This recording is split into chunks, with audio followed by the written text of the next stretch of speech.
Olá, internauta, seja bem-vindo ao RDTV. Está começando mais uma edição do nosso Rastilho Online. É a versão eletrônica da coluna de política do Repórter Diário. Tem rastilho todo dia na versão digital, tem rastilho toda semana aqui no RDTV. Para a gente fazer um balanço do que de mais importante aconteceu na semana. E, claro, eleições 2016 em destaque. Muitas emoções nos últimos dias e há pouco mais de uma semana da decisão do voto do eleitor, dia 2 de outubro, voto para prefeito e para vereador.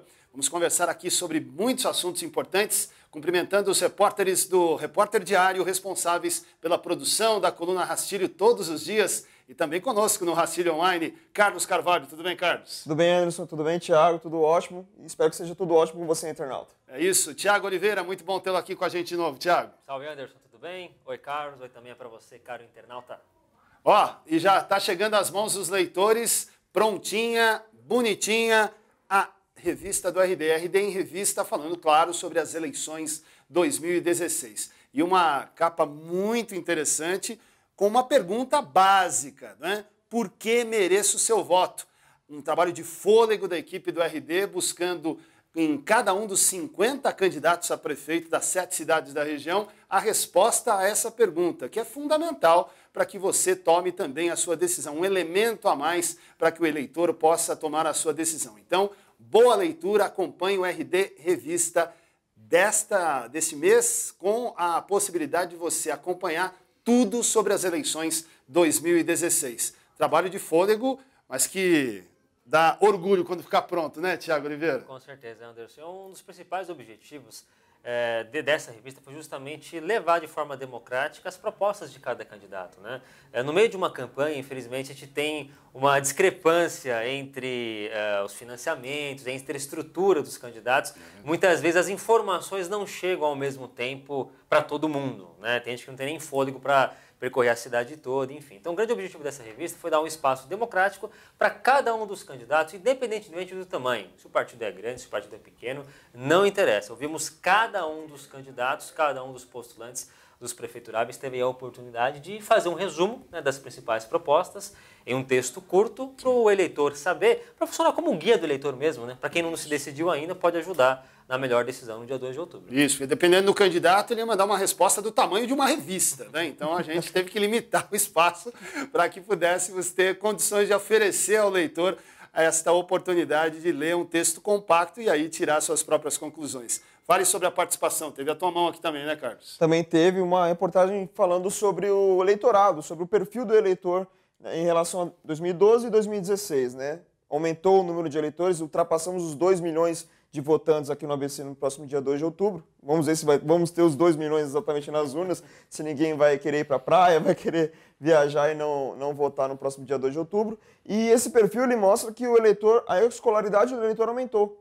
Você tem muito mais pessoas que têm um ensino médio completo, o ensino superior aumentou muito, ou seja, o eleitor está muito mais capacitado na escolha dos próximos 7 prefeitos da região e dos 142 vereadores. Aliás, isso que você falou é um detalhe importante, a gente pode até comentar na próxima edição do Rastilho, já no final de semana da eleição.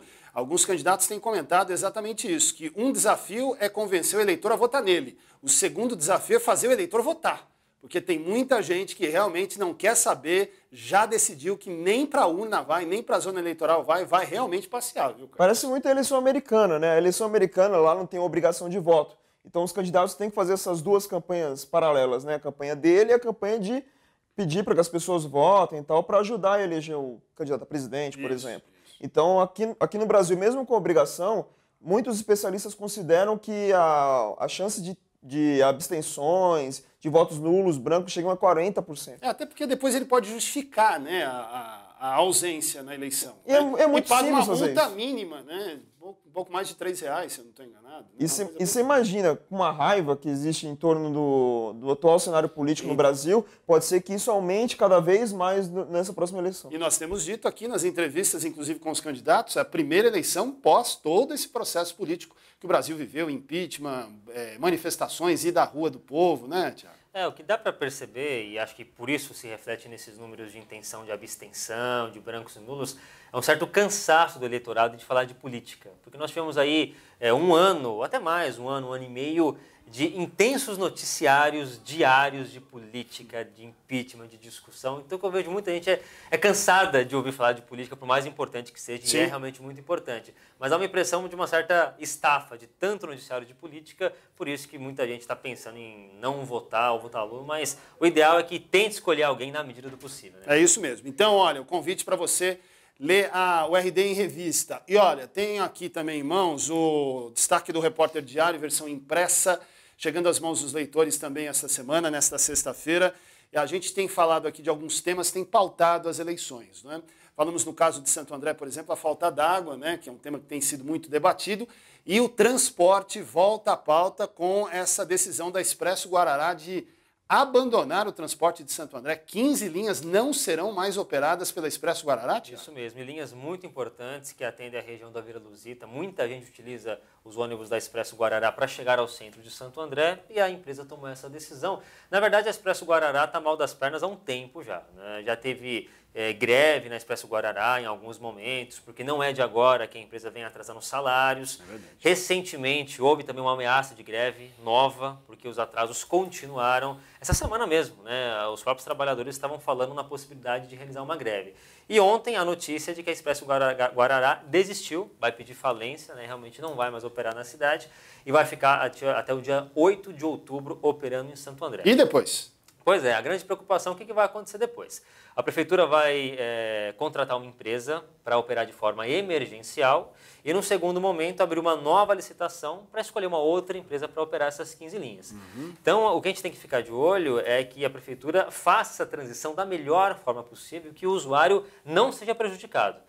Não somente no momento da troca para a empresa emergencial, como também para o outro momento, quando a outra empresa nova entrar. Então, tudo isso tem que ser feito sem prejudicar o trabalhador, o estudante que utiliza essas linhas todos os dias. E a prefeitura pode, inclusive, aproveitar esse momento, já que vai fazer uma nova licitação, para colocar algumas obrigações interessantes, né, de acessibilidade, de frota nova, já que aconteceu isso, que isso seja utilizado até para melhorar o transporte. Tomara que o usuário não seja prejudicado com toda essa novela aí da Expresso Guarará. É verdade. Bem, nós também temos acompanhado, o processo eleitoral está em curso, mas tem sessões nas câmaras de vereadores, né, esvaziadas, a gente já tem dito aqui, muitas delas nem ocorrendo em alguns dias agendados, né? Mas temos um destaque importante, a gente tem acompanhado, né, Carlos, os desdobramentos aí da CPI do IMASF, né? E esta semana, mais um capítulo importante. Atualize para a gente, por gentileza. Aconteceu a segunda reunião da CPI essa semana, uma reunião mais efetiva que conseguiu aprovar alguns requerimentos de convocações e convites para as próximas semanas. Na verdade, não existe ainda uma data para essas convocações acontecerem. Então, houve um convite ao prefeito... Depois das eleições, provavelmente, né? A próxima reunião, inclusive, é só depois das eleições. Então, o período eleitoral vai acabar atrapalhando. Isso a gente já citou semana passada no Rastilho, então, essa semana ficou mais evidente.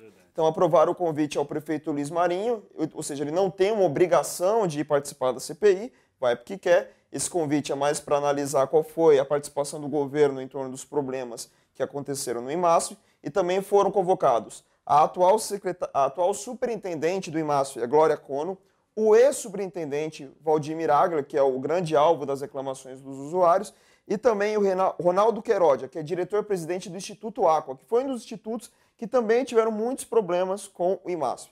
Só para explicar essa situação do IMASF, que a gente falou nos últimos rastilhos e até agora a gente não explicou direitinho o que é. E didaticamente, é importante. O IMASF é o Instituto Municipal de Assistência à Saúde do Funcionalismo. Funciona como um plano de saúde dos funcionários públicos de São Bernardo do Campo. Desde 2014, houve uma série de descredenciamentos de vários hospitais, como, por exemplo, o Hospital Brasil. E isso causou uma série de reclamações dos usuários. Esses descredenciamentos ocorreram por causa do não repasse de dinheiro do IMASF para esses hospitais. Então, por isso, começaram as reclamações. Em 2014, teve o primeiro pedido de CPI, que não foi levado à frente, não teve as assinaturas necessárias. No ano passado, conseguiram as 10 assinaturas mínimas, porém, dentro da Câmara, eles achavam que era um requerimento comum, ou seja, teria que passar por votação dentro do plenário. O autor da matéria, o Peri Cartola, do PSDB, considerava que não. Tinha as 10 assinaturas, 1/3, como diz a Constituição, tem que ser instaurada a CPI. Meses e meses de discussões, de debates, foi levado à Justiça e uma liminar em julho impôs a CPI dentro da casa. Em agosto ela foi aberta e agora seguiu esses últimos trâmites dessa CPI, que só volta agora a funcionar após as eleições. E também um outro detalhe, também foi pedido documentos do IMASO em relação ao organograma de 2008 a 2015 para saber quem realmente mandava, quem tinha poder de decisão dentro da empresa, e também uma auditoria da Galoro, empresa que fez uma auditoria no ano passado e descobriu um rombo de 62 milhões. Então, representantes dessa empresa foram convocados para explicar como é que foi esse rombo e provavelmente essa auditoria vai ser anexada junto aos documentos da CPI. Muito bem. E olha, falando em números, temos notícia importante também da semana, né? As duas maiores câmaras municipais aqui da região, dos 2 maiores municípios, ainda não tinham decidido o que iam fazer com os salários dos vereadores para a próxima legislatura. E decidiram manter como está, sem reajuste, Thiago. Pois é, Anderson, tivemos uma decisão importante nesta semana na Câmara de Santo André e também na Câmara de São Bernardo a respeito dos salários dos vereadores. Os vereadores teriam que decidir até o final de setembro se manteriam ou não os salários. Até porque a legislação exige isso, né? Você tem que decidir isso antes da definição de quem serão os próximos vereadores. Na legislatura anterior. Evidentemente, né? Faz todo sentido. E nos dias finais de setembro os vereadores decidiram. Na última quinta-feira, a Câmara de Santo André, por exemplo, decidiu manter os salários em pouco mais de R$15 mil para a próxima legislatura, seguindo aí a decisão de São Bernardo, de outras cidades do ABC, até porque nossos vereadores têm um pouco de juízo, né? Faltando poucos dias para a eleição, acharia muito difícil algum vereador defender isso, mesmo que publicamente. Isso que eu ia dizer, no fundo do coração, ele quisesse aumentar, é verdade, mas publicamente seria bastante difícil. Então fica assim, Santo André congelado em R$15 mil. Na última sessão, onde houve essa definição do salário, né, que vai se manter o mesmo nos próximos 4 anos, o que marcou, Anderson, Carlos e internautas, foram discursos com muitas críticas às entidades de classe. Em Santo André, as entidades de classe, no mês de junho, apresentaram uma carta de repúdio à Câmara, justamente se posicionando contra o possível aumento do salário dos vereadores. E deu um bafafá danado. Teve vereador, por exemplo, que rasgou a carta de repúdio no plenário, o vereador Luiz Alberto do PT rasgou essa carta lá. Aí no mês de agosto, representantes dessas entidades foram à Câmara reclamar, fazer protesto também, e eles, vereadores ontem, foi um padrão isso, né? Discursando e reclamando que as entidades foram precipitadas, que esse assunto do salário nunca tinha sido discutido. Não, que é isso? E o vereador Luiz Alberto disse, inclusive, que rasgou a carta sim e rasgaria de novo. Louco. E propôs que os vereadores façam uma carta de repúdio por conta da indignação por terem recebido aquela carta de repúdio. Então eu vou contrariar sua fala anterior. Eles não têm juízo coisa nenhuma. Tiveram num episódio, mas não tem muito juízo, não, a julgar por esse tipo de atitude, né? Lamentável. Eu acho que as entidades têm que se manifestar e têm todo o direito de se manifestar, né? Claro. Afinal, é dinheiro público que está em discussão, né? São Bernardo, inclusive, no RD, nós temos um vídeo do presidente da Câmara, José Luiz Ferrarese, justificando a tomada de decisão, né, e o esforço que ele fez para que fosse uma decisão em consenso, sempre em consenso, né? Porque houve uma diferença muito grande com o Santo André. Santo André teve essa participação das entidades de classe, São Bernardo não. A discussão acontecia desde junho, porém existia uma divisão muito grande entre os vereadores de aumentar, não aumentar, o quanto aumentar, e isso foi deixado, foi passando o tempo, o Ferrarese foi obrigado a forçar a discussão para que houvesse a votação. Na verdade, não foi uma votação, foi simplesmente um acordo de lideranças que manteve o salário em cerca de R$15 mil. Então, foi muito tranquilo. Por isso que até a explicação do Ferrarese é muito em cima disso. De forçar a barra com os vereadores. Vamos aprovar, vamos fazer isso logo. E tentar fazer por acordo para não ter aquele desgaste de votação. Para evitar que os vereadores pudessem aparecer, podemos dizer assim, em relação a esse assunto. Algo que acabou não dando muito certo por um simples motivo. Existia uma combinação nos bastidores de que os vereadores não fizessem discursos após o acordo. O acordo foi lido, ninguém impugnou, seguiu o jogo. Mas aí o Julinho Fusari foi lá e do PPS começou a falar, e vieram outros vereadores de governo, oposição, todo mundo falou, mas nos bastidores todo mundo reclamava que o combinado não era esse. O combinado era que apenas o presidente Ferrarese falasse com a imprensa, principalmente, sobre o assunto, né? Algo que já estava ocorrendo desde junho, mas que ficou evidente na última quarta-feira. É, isso mesmo, né? Aí deixa eu dar um programa inteiro, outros programas, mas eu defendo há muito tempo que o vereador não tinha nem que receber salário, né? Tinha que receber uma bolsa auxílio e olhe lá. A não ser que provasse exatamente que deixou a sua atividade profissional principal para poder exercer o trabalho de vereador. Mas vamos em frente aqui com o Racílio Online. Ainda no campo das eleições, Tiago, uma parceria da Rádio ABC com o Repórter Diário está levando ao ar entrevistas também com os candidatos, uma ferramenta a mais aí para o eleitor poder ter conhecimento das propostas, é isso? Isso mesmo, a Rádio ABC deu início nessa semana a série de sabatinas com os candidatos a prefeito de Santo André, em parceria com o Repórter Diário. Até o momento ouvimos 3 candidatos, o prefeito Carlos Miranda, candidato à reeleição, também Ailton Lima e o candidato Aidan Ravin. E os outros serão aí entrevistados nas próximas semanas, cada um com meia hora. Na próxima semana, né? Nos próximos dias. Né? Nos próximos dias, exatamente. E essas entrevistas estão disponíveis, inclusive, no site do Repórter Diário, né? A gente está realizando matérias, reportagens sobre esse bate-papo com os candidatos, com os principais pontos e, na íntegra, essa conversa importante para o eleitor decidir em quem votar no dia 2 de outubro. Boa, chamando a atenção. E a nossa reportagem muito atenta também a um item fundamental nesse pacotão de mudanças aí para essas eleições, a questão da arrecadação de recursos, né? Todo mundo chorando, tá difícil fazer campanha, porque não tem mais arrecadação, pessoa jurídica não pode mais doar e tal. Nós estamos fazendo um mapeamento do tamanho da arrecadação de cada uma das campanhas. De uma semana para cá, muita mudança, Carlos Carvalho? Não, poucas mudanças, podemos dizer assim. Chegamos aos 5,8 milhões de reais em doações, que é um número alto, se você considerar... Na semana passada nós chegamos a candidaturas individualmente que tinham passado do milhão, né? No milhão de gastos previstos. Um milhão de gastos previstos. De doação ainda ninguém chegou milhão, mas estão próximos. Perto já do milhão. Estão perto. Orlando Morando de São Bernardo do Campo, do PSDB de São Bernardo do Campo, já chegou aos 876 mil reais de doação. Então ele é o primeiro colocado. O ranking da última vez que nós fizemos, há 3 semanas atrás, não mudou muito. Alex Manente de São Bernardo continua em segundo com 650 mil. Auríquio, em São Caetano, do PSDB, com 615 mil, é o terceiro. Paulo Pinheiro, do PMDB de São Caetano, atual prefeito e candidato à reeleição, com 503 mil. A mudança foi no 5º colocado. Antes era o Tarcísio Secoli e agora é o prefeito de Santo André, Carlos Grana, do PT. Grana ultrapassou o Tarcísio Secoli. Conseguiu mais grana, podemos dizer assim, com 466 mil reais. Então, eles juntos são mais de 60% de todo o valor arrecadado do ABC. Em relação aos gastos previstos, chegamos à casa dos 7,1 milhões. E, nesse caso, 12 candidatos aqui do ABC ainda não têm dinheiro suficiente para pagar esses gastos previstos. Ainda está muito longe a doação desses gastos. Então, vamos ver se até semana que vem isso muda. Lembrando que os gastos previstos é apenas uma previsão, como diz o nome, previsão. Não quer dizer que eles pagaram ainda, que foi contratado realmente. Então, vai ter que ter muito jantar, né? Porque houve alguns jantares aí com preços módicos de R$1.000.